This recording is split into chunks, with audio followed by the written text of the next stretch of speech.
I'm here with Ron Placone and Steph Zamorano. Hello. And we're talking about there was a lot of media outlets on the left, like Media Matters. So Media Matters turned out to be unbelievably in the tank for Hillary Clinton, right? It was gross, the way they would smear Bernie and Bernie supporters. And I mean, it makes sense that Media Matters is pro-Hillary. I mean, after all, they wouldn't need to exist if it wasn't for the legislation Hillary's husband passed. Am I right? Because he deregulated the media. Right? Right. That's what happened. So anyway, so this guy, Oliver Willis, I follow him on Twitter because a lot of the stuff he tweets is good. And... but he gets caught in that thing, right? So his paycheck is based on supporting Hillary and dissing progressives. So he has to do it even when it's stupid. You know, it's weird. I guess I'm lucky that I never had a job like that where I had even with the Young Turks, I say whatever the hell I want. And so he tweeted this out. He said, "I hope you're all enjoying relitigating Hillary versus Bernie as Trump gets us all killed later." First of all, who's relitigating? Relitigating? You all know that saying, right? You know that. So this is what he's advocating is that old saying, which reads, I have to write it down. It says, if we ignore history, we're bound to win in 2018. I think that's the old saying, right? Isn't that the old saying? If we just ignore history, we're bound to win next time.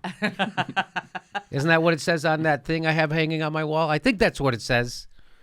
It's either that or if we repeat the same thing over and over and over again and expect different results, we're the opposite of insane. I think that's the other one. That's the other one, right? Yes. Yeah, I think, isn't that how it goes? Like if you do the same thing over and over and expect different results, you're sane. You're real sane. Yeah. Like you're as sane That's as the it definition gets. of sane. Mm-hmm. And you're a highly effective person. You're very effective.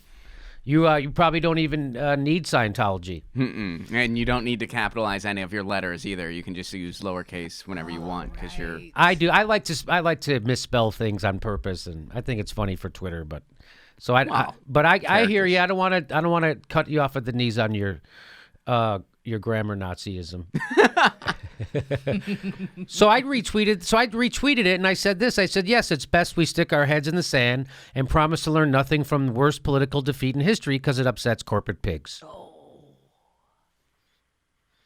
So it's just weird. You want to keep blaming Bernie Sanders and Bernie Sanders supporters, and they're trying to make him out like Ralph Nader. He is just like Ralph Nader, right, Ron? Because you remember when Ralph Nader went around campaigning for Al Gore everywhere he could and telling people, no, me neither.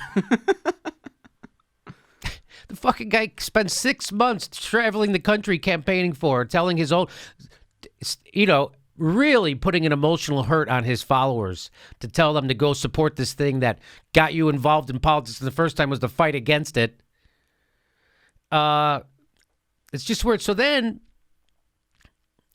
this is what's wrong. It's not the Bernie. It's not the progressives. This is your Democratic Party. Do you remember this from the summer? Today at the DNC platform hearing, the committee voted for the TPP. The Democratic committee voted for the TPP against a fracking ban, against $15 minimum wage, and against the carbon tax. What is the point of having a lefty party if you can't even get your own goddamn Democratic plan? That's why you lost. You want to know why you lost? That's why you lost. Because the establishment Republican and the establishment Democrat were almost indistinguishable from each other. And Trump came along and says, I'm going to smash both of them. This sounds like Jeb Bush's platform right there. Doesn't that sound like Jeb Bush's platform? That was the Democrats. That was the guy. We could have had Bernie Sanders, but that's what we got. And much like Jeb Bush, nobody's clapping. And nobody's clapping. So that's what's wrong. So all these people still doing this stuff. You happy now? Why are you angry at the DNC for pulling this shit and losing an election? Screwing over the progressive that would have crushed Trump? Nobody, again, everybody, because corporations control the media and they control your mind. And if you get your, you get your talking points from gazillionaire comedians, it's not going to work out good. Those people don't understand what's happening. Those people never had to half their medication because they couldn't afford it. Those people never had to not see a doctor. Those people never had to decide between rent, gas, or their kids' medicine. They never had to do any of this stuff. Here's another tweet by him. I saw Oliver Willis tweeted this out. He says, call Dianne Feinstein now. Tell her not to vote for Sessions. Jeff Sessions says, don't tweet, call.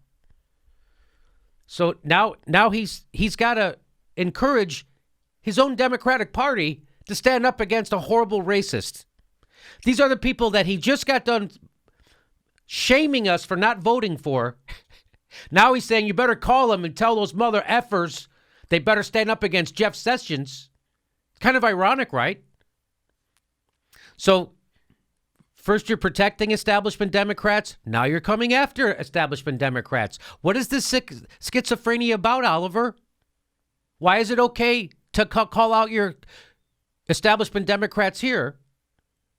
Isn't that kind of contradictory? So then he found out that she's not answering the phone. And he tweets this out. Why is Senator Feinstein ignoring constituents, letting her voicemail fill up, and refusing to listen to citizens?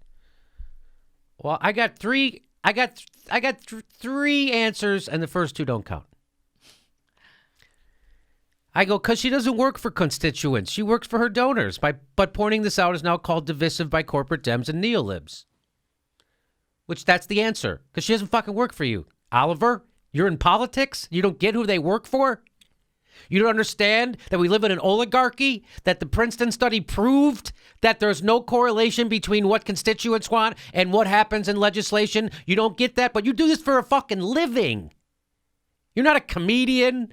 You're not a nightclub performer. You don't go lay bricks during the day. This is it for you, your whole thing. And you don't know this stuff? And this is what he says to me. So you can see his response to that. His response to that, false. I thought you were angry. I thought we were together. I thought that he and I were together on this. And then he writes false. What? So why is it? Do you think she just has a shitty deal? She has a bad phone plan with Pac Bell? Is that even a thing anymore, Pac Bell? Does she have a... Why isn't she answering the phone? Do you think her phone answerer is sick and her voicemail's full? What do you think the problem is? That a senator. What do you think the problem? He just goes false, and then somebody immediately calls him out. So here he is saying false, and then somebody immediately goes, wow, great job refuting that claim. So insightful. This is just a response. Got 46 likes. That's just a response. That's not a... And then he goes, he says false things, unfortunately. Well, there you go. Wow, great job refuting that claim. When you work at the Media Matters, they must surgically remove your shame function inside your brain because you have no embarrassment over something that lame. The guy calls you out for having no argument, and you respond with no argument. Is that what David Brock money does to you? You don't feel the normal humiliation that normal people feel? Did your mom never teach you about being ashamed of yourself? Do you walk around with your dick out all day? Wait a minute. Hey, what's wrong with that? I'm just asking. I'm not making a judgment. I'm asking where this lack of normal shame comes from. So how sad. This is what happens when someone's paid to have an opinion. And that's what's wrong with the Democratic Party. Why do you think Senator Feinstein isn't answering your questions? Because she's bought and paid. No, she's a good person. No, come on. Don't do that. The corporate Democrats are, come on now. Again, you're angry at a party that's fucking wiped out. And why do you think they're wiped out, Falls? Why do you think they're wiped out? Because they don't work for their constituents. They work for their goddamn donors. That's why this whole country's messed up. That's why we can't have single-payer health care like the rest of the goddamn world or free college because they're bought and they work for their donors. Again, this is good. Maybe this is good. Maybe Oliver will see this video and then he'll get clued in on how the world works. And so you wonder why these people cling like this. What is it? Why do they cling like this? Why do the lobbyists cling? Why does the people inside the DNC, why do the corporate politicians cling like this to this fantasy? Why do the people at Media Matters cling to this fantasy that somehow the Democrats aren't bought and paid for, that somehow they represent their constituents? Why do they cling to it? Well, Cenk Uygur is going to explain it to us right now. and that this is how they make a living. And so this is a circle, and it goes around and around and around, and everybody's part of that money circle. And so when you challenge it and you say, hey, let's get rid of it so that none of your friends or you can ever be a lobbyist or work for any corporation and pay for your kids' tuition at private school that you're going to send them to, they think that is a fate worse than a Republican winning.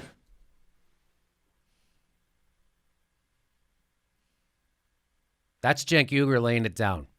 So what he's saying, what Cenk Uygur's saying, is that David Brock, who owns Media Matter, who founded Media Matters, gets his money from lobbyists, gets millions and millions of dollars from lobbyists. He gives it to the workers at Media Matters. They write bullshit stories. He gets more money from lobbyists. So this what Cenk Uygur's saying. That's part of it too. That's part of it. They're all at this. They're all part of, as Bill Hicks coined the phrase, this capitalist gangbang. They're all taking part at this capitalist gangbang. And that's what happens when you're paid to have a political opinion. What happened to Oliver? So this is for you. This is from George Orwell. And so this is for you, Oliver. It says, the party told you to reject the evidence of your eyes and ears. It was their final, most essential command. False. Hey, the next live Jimmy Dore show is February 20th. That's a Monday night in Burbank, California at Flappers Comedy Club. That's February 20th, Monday night. They've been selling out 2 weeks ahead of time, so get your tickets. There's a link for tickets right there. See you February 20th in Burbank, California.